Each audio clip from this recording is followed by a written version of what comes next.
Ramadan special date নাটি shake.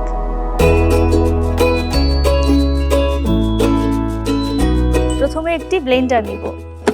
এখন দিয়ে দিচ্ছি কাঠবাদামের গুঁড়ো, দিয়ে দিচ্ছি পেস্তা বাদামের গুঁড়ো 1/4 কাপ, কাজু বাদামের গুঁড়ো 1/4 কাপ, দিয়ে দিচ্ছি খেজুরের পেস্ট 1/4 কাপ, চিনি দিব 3 টেবিল চামচ,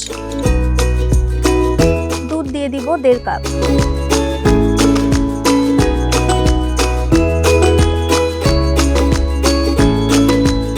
এখন ভালো করে ব্লেন্ড করে নিব।